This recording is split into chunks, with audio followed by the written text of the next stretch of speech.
Kendrick Lamar's Good Kid, Mad City from 2012. I'm a big Kendrick fan. He has three or four of his albums are considered greatest albums of all time. Why does his major label debut, Good Kid, Mad City, why does that top the list for you? Once again, it's a nostalgia thing because like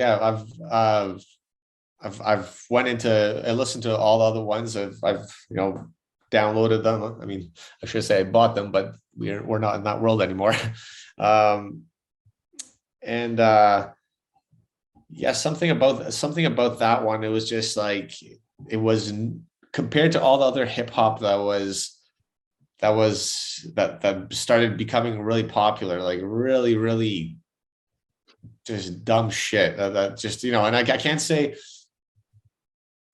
that's like, it's almost like aging myself, like the mumble rap, this and that. I just don't get it. But I honestly, I just don't get it. I try, if there's a really good beat behind it, that's the saving grace that, on you have a couple of drinks and one of these like songs come on. Okay, I get it. But it's like, I'm not drawn to that. Then in the mix of all that, you had this album come out, and the first song I heard is Drank.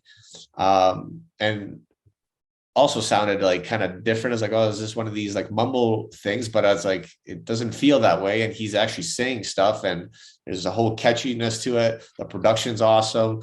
This is clearly something different. Like there's thought behind what he's saying, and you could hear what he's saying, which is like important from all the 90s hip hop that we grew up on. That was an important thing, to be able to actually have a cohesive verse and a point to it. So heard that, and then got the album, and then the whole album was just like one of those things that was started becoming on repeat, going from this is my favorite song to now this is my favorite song to just like reading about him and just trying to get a little more idea of who this person was. And like that was his major debut, but clearly he was grinding it out for years before that. And so as a major debut, I found it to be a very strong album. Like he's definitely, the team that was involved to curate that and make that the main release. It was done very, very smartly. So the first song you heard was Drank. So it's Swimming Pools Drank. That's my favorite song on the album. That's such a great song. I was listening to it last night, actually. The two other most popular singles that people know are Poetic Justice with Drake and Bitch Don't Kill My Vibe. There's actually 5 singles. So I didn't know, but The Recipe and Backseat Freestyle were also singles, I guess. Oh, that was awesome. Yeah, maybe not as popular as the other 3. The album came out, met with widespread critical acclaim. Like it was right away, everyone knew this was one of the best albums of the year. It got nominated for 5 Grammy Awards, and it ended up losing in the best rap album category to Macklemore.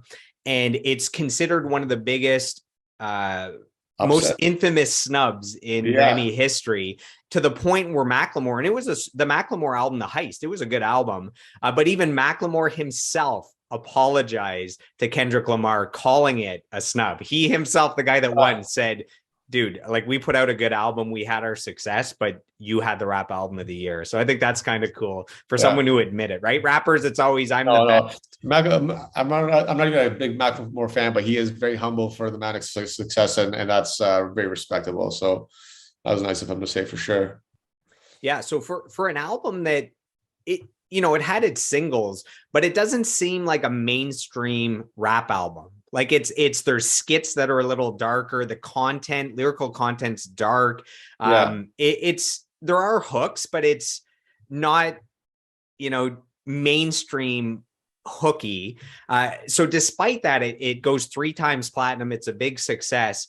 And the title, The Good Kid, Mad City. So MAAD is spelled M-A-A-D. And it's got the dots in there that this actually stands for something. And I never knew this, but MAAD is an acronym. And this is Kendrick Lamar has said that MAAD has 2 meanings. It means My Angry Adolescents Divided. And it also means My Angels on Angel Dust. So just a little behind the scenes stuff, that That's there's cool. a deeper meaning to Good Kid, M.A.A.D City and what that means. What else do we got here?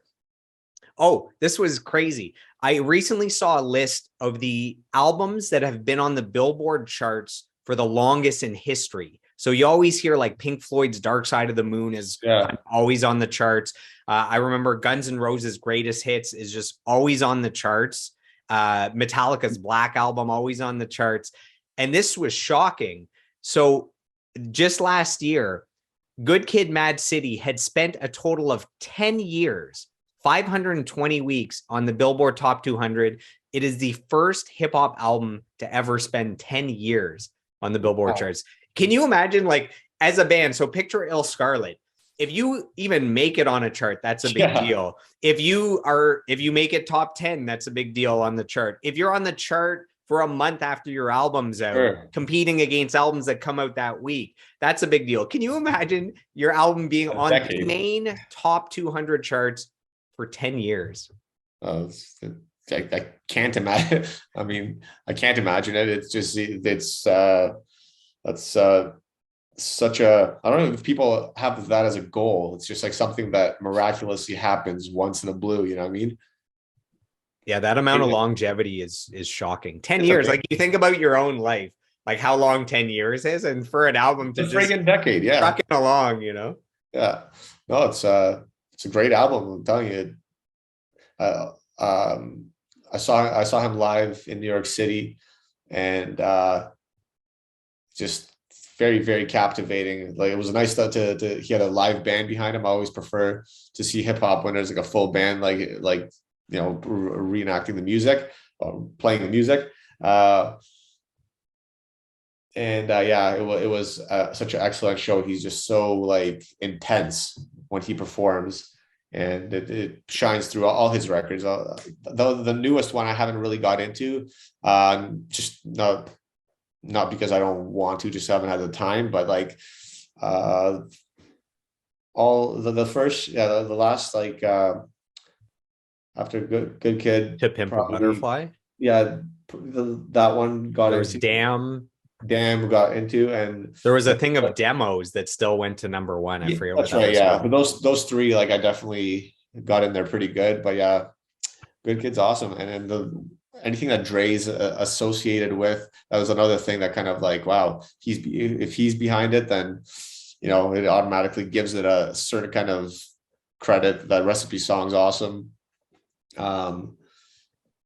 Yeah, if you can get the Dr. Dre stamp of approval, just like Eminem, there's like the white guy, but because Dr. Dre was attached, people let him in the door. That's right. No, and that was part of the reason I kind of like even got drawn to it, because I am a huge Dr. Dre fan for production, and then, you know, 2001 is like definitely fits in my top 10 records as well. It was like actually when I give you my choice for a hip hop album, I was like, should I put Dre 2001 or something a little more recent but still affiliated? That was kind of what I went with. But yeah, fantastic album. So I actually forgot that I saw Kendrick Lamar in concert as well. Until you just mentioned you saw him in New York, I forgot. So I went to Jay-Z created a festival in Philadelphia called the Made in America Festival. Oh, nice. And, you know, I was there for the headliners. I'm more into the rock stuff. So I was there for like 9 Inch Nails and Queens of the Stone Age, Imagine Dragons. Dude, it was like Beyonce. It was such a big lineup. And Kendrick wasn't huge yet, so he was actually one of the openers. So I have seen Kendrick, and yeah, he brings the energy and the intensity. Amazing, yeah.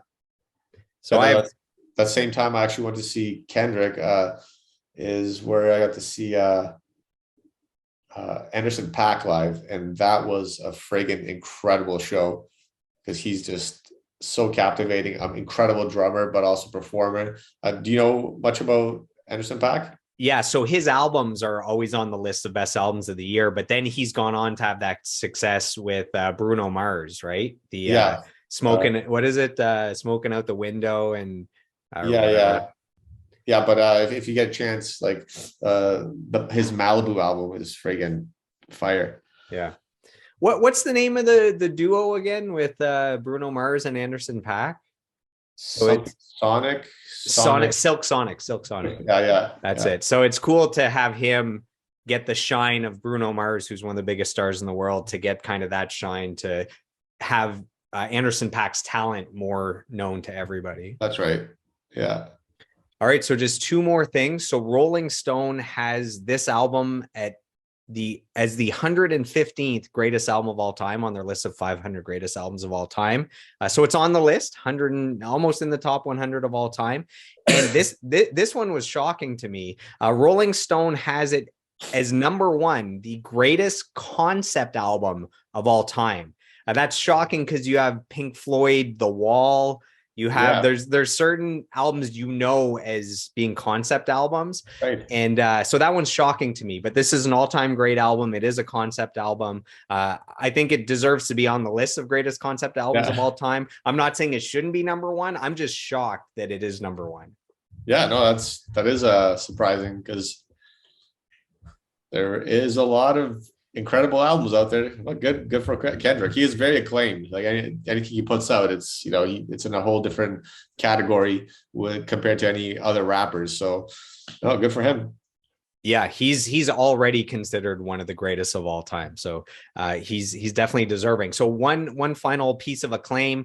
So Double XL hailed Good Kid, M.A.A.D City as one of the most cohesive bodies of work in recent rap memory, and wrote that each song sounded both complexly arranged and sonically fitting, foregrounding Kendrick's vivid lyricism and amazing control of cadence. So I thought that it kind of broke down Kendrick a little bit. Yeah, totally. He's got these like almost like Eminem has these like different like flow structures and he just acts out like different sides, and he's got the timbre he uses for certain stuff. When he gets angry, it's like a little different, and it's the way he stacks the vocals in certain places. It's just like almost like him talking to himself sometimes. It's a very, very, very creative approach to his lyricism. So he is in a league of his own. He stands out. I'm a very big fan of everything he puts out. So yeah, it's very unique. Whenever it's his inner dialogue, he pitches the voice down. Yeah. Right. So that's what you're talking about. So suddenly when it's his mind talking to him, like his conscience, suddenly it's pitched down, and it's like this other entity speaking. That's right. Yeah. It's so genius. Yeah, it's like Eminem did a lot of that kind of stuff, with his what's his persona, the Slim Shady, like the little like the devil on his shoulder. Yeah, and Guilty Conscience, right, with him and Dr. Dre on the shoulders. And